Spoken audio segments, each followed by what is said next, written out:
প্রিয় দর্শক, এখানে আপনারা দেখতে পাচ্ছেন ছোট ছোট গুটি, ছোট ছোট সবুজ গুটি দেখতে পাচ্ছেন। এগুলো হচ্ছে আমড়া। অর্থাৎ আমরা যে ফলটা খাই, আমরা একটু টক জাতীয় ভিটামিন সি সমৃদ্ধ যে সুস্বাদু ফল, এটি হচ্ছে সেই আমড়া। আমরা জানি যে আমড়া গাছ বৃক্ষ জাতীয় গাছ, অর্থাৎ অনেক বড় হয়, বিশাল সাইজের আমড়া গাছ হয়, বড় বড় কাঠের গাছের মতো অত্যন্ত সুউচ্চ গাছ হয় আমড়া গাছ।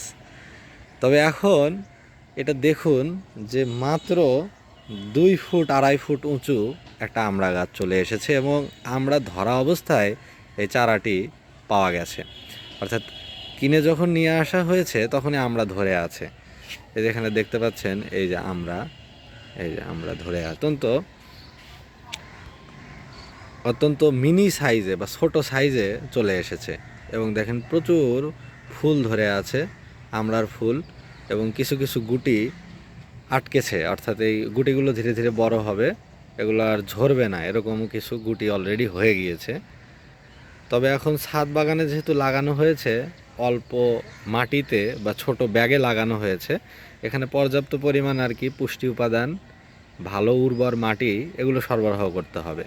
তাহলে হয়তো ফলগুলো দ্রুত পুষ্ট হবে বা বড় হবে। কারণ যত পরিচর্যা ছাদ বাগানে কি হয়, যে পরিচর্যা যত বেশি হবে, মাটি যত ভালো দেওয়া হবে, ঠিক ততটাই ফলের চেহারাটাতে পরিবর্তন হবে। হয়তো ফুল আসবে, ফল ধরবে, তবে ঠিক ততটা পুষ্ট হবে না। কারণ পুষ্ট হওয়াটা নির্ভর করে, বা সাইজে ফল বড় হওয়া নির্ভর করে হচ্ছে আসলে মাটির কোয়ালিটির উপর, কতটা উর্বর মাটি দেওয়া হচ্ছে। দেখতে পাচ্ছেন এগুলো কিন্তু এই শীষে অনেক ফুল এসেছিল, তবে সবগুলো তো আর মানে ঝরে যাবে, সবগুলো তো আর আটকাবে না। অর্থাৎ কিছু থাকবে আর কিছু ঝরে যাবে। তো এখানে বেশ কিছু এই শেষে 4টা আমরা ধরে আছে এবং এগুলো আর পড়ার চান্স নেই।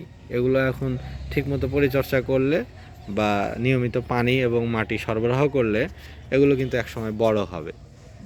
এবং দেখতে পাচ্ছেন যে ছাদে একটা সুবিধা হচ্ছে রোদ বেশি পায়। তো রোদ বেশি পেলে এদের যে সালোক সংশ্লেষণ প্রক্রিয়ায় খাবার গ্রহণ, অর্থাৎ মানুষ তো খাবার গ্রহণ করে, প্রাণীরা খাবার গ্রহণ করে হচ্ছে মুখ দিয়ে খাবার খায়। তাদের সিস্টেমটা, তাদের যে মেটাবলিজম, এটি আলাদা, আর গাছের আলাদা। গাছ হচ্ছে শিকড় দিয়ে পানি এবং মাটিতে থাকা বিভিন্ন পুষ্টি উপাদান টেনে টেনে তাদের পাতা পর্যন্ত নিয়ে আসে। তারা তাদের পাতা অবধি নিয়ে আসে, যে পাতায় নিয়ে আসে বিভিন্ন পুষ্টিগুণ উপাদান শিকড় দিয়ে।